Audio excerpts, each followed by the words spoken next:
প্রিয় খামারি ভাইরা আসসালামু আলাইকুম।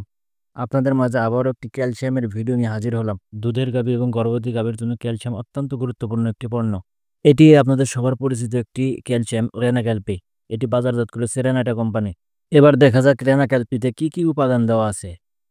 এতে প্রতি ২০ মিলিতে রয়েছে ক্যালসিয়াম ৪৮০.৪০ milligram, phosphorus ২৪০ milligram, cobalt ২৫ milligram, manganese ১০ milligram, copper ২ milligram, vitamin A ৮০০ IU, vitamin D three ১৬০০ IU, vitamin বি12 natural E ১০০ milligram, natural C ১০০ milligram, N lysine ২০ milligram, N methionine ২০ milligram.